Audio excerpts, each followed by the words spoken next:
Hello, hello, hello. This is Extreme Orange to the Extreme Exchange. Today I'm joined with my good friends from primary school, Brendan.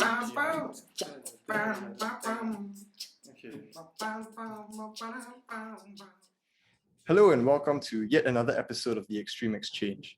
Today I have with me a very special guest. His name is Reverend Jasper. Say hi. Hi everyone.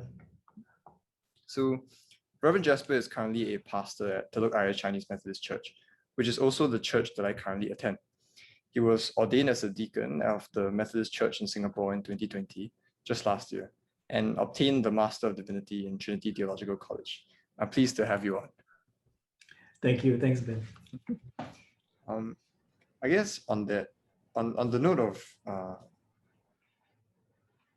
heretical movements that have sprung up, I think you mentioned just now that sometimes, or more often than not, there's a real tendency to want to, I guess, wow the congregation of the crowd when you're presenting like an interpretation or a teaching, for example, right?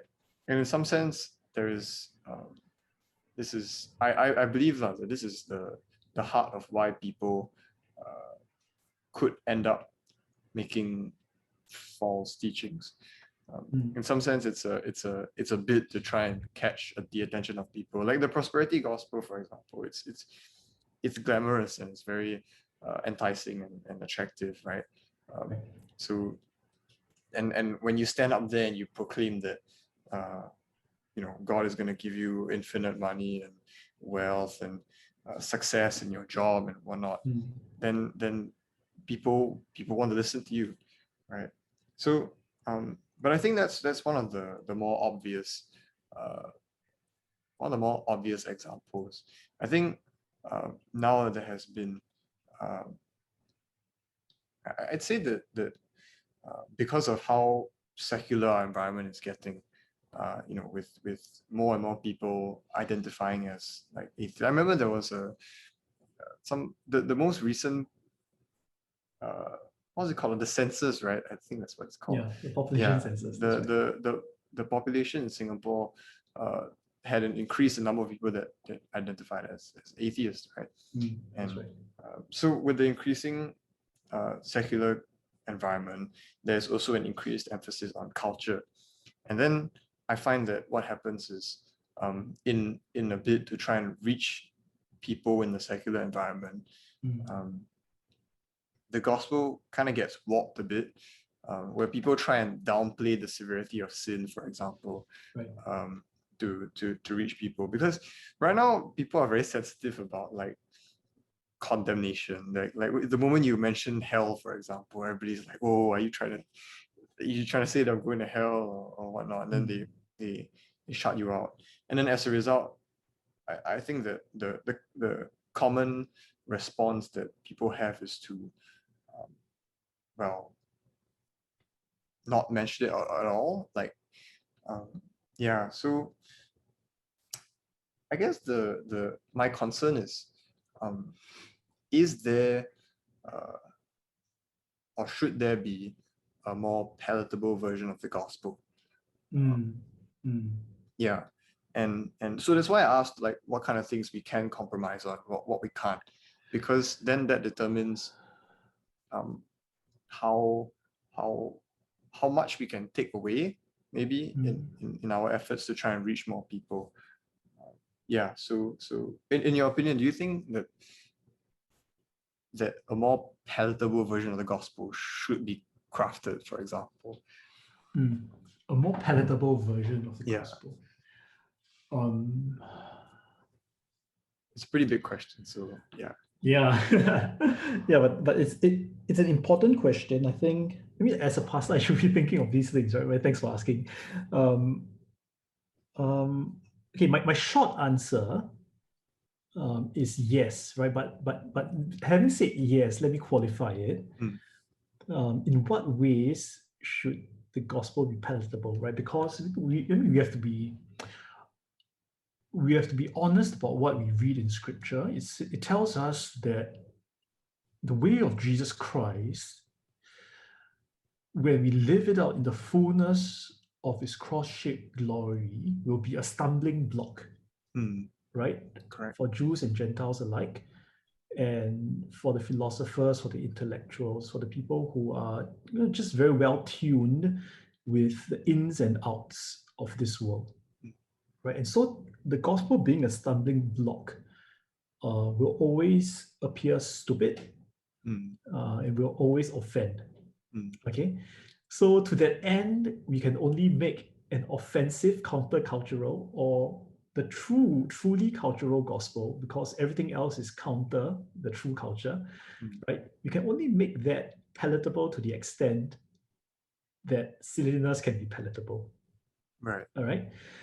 But we still have to do that hard work. Okay, we have to do that hard work.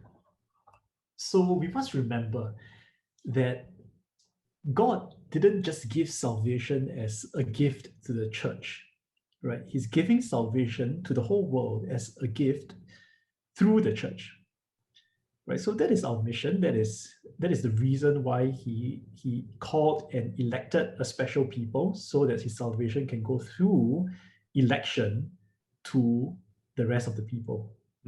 Right? So that's the mission. That's why we exist, and that's why we are here to propagate the gospel. So if we remember that, then we must remember that our job as a church, as individual Christians, is not to go out there and to tell people, hey, you are sinners, you must be saved. If not, you'll go to hell. Or if you believe, then you go to heaven. I think that's not quite the full scope of our job. Right. We are the embodiment of the King, who himself brings in the kingdom of heaven coming down into earth, right? We mentioned this in our sermon series, an alternate yet coexisting reality. And when Jesus was around, he was carrying this alternate reality everywhere he went. And in his acts of miracles, of service, of preaching, of kind of proclaiming the gospel, the alternate reality breaks through. Okay? The alternate reality is the silly bit of it, right? It's the stumbling block. And so when it breaks through, people will see, hey, this is stupid, right? Or they will have eyes to see that this is real. And so the church's job is to make that happen. Is to make that happen, right? And to make it happen in an acceptable way, to make an unpalatable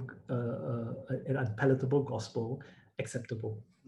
The problem happens when we kind of bring people into the church and we keep building them up in their faith, but we never give us an outlet to spill out of church into the world, right? And when we spill out into the world, we go with truth without love, right? And so that message of hellfire and brimstone, right, is the true message of truth without love. But the message of love cannot be divorced from service, right? And Jesus embodied that. He tied the towel around his waist and he went to work, right, washing the feet of the servants, of his disciples.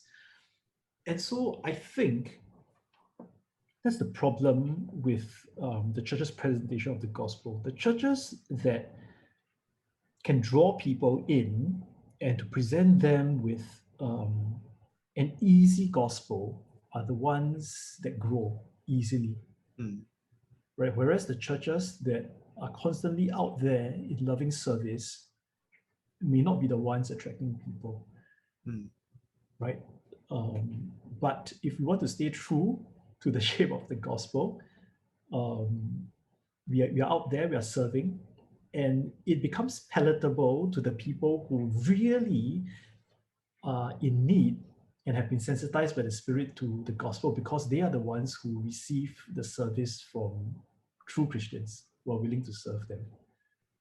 You get what I mean? So when they are fed with the bread of life, when they reach out and they touch the hem of the cloak of Jesus in the form of the church, that is where the ridiculous upside down kingdom of the gospel becomes real for these people, right? And it's palatable for them because it is true for them, right? So yes, we have to make it palatable, but palatable only by the definitions of the gospel, right? Yeah. So, does that make sense? Yeah, so this thing crossed my mind. I'm trying to figure it out now. So the first thing that I was gonna say was that I think we definitely can't expect the gospel to ever become something that is never offensive, because Jesus did say that the world will hate you because of me, right? And opposition and resistance is to be expected. But something that I found that you said was really interesting was the bringing forth the gospel with truth but without love. So when I gave that question just now, I think what I was trying to wrestle with was how I was trying to wrestle within the truth aspect, which truths to say and how to balance them, like the truth that God is a grace, God is full of grace and love, and the truth that God is also one who is full of wrath and who is a jealous God. Yeah. So, but then I realized that I was completely missing the love on the part of the church. Yeah, it seems to me like this that living out the gospel might actually be the answer to this like conundrum that I was expressing just now, that when lived out,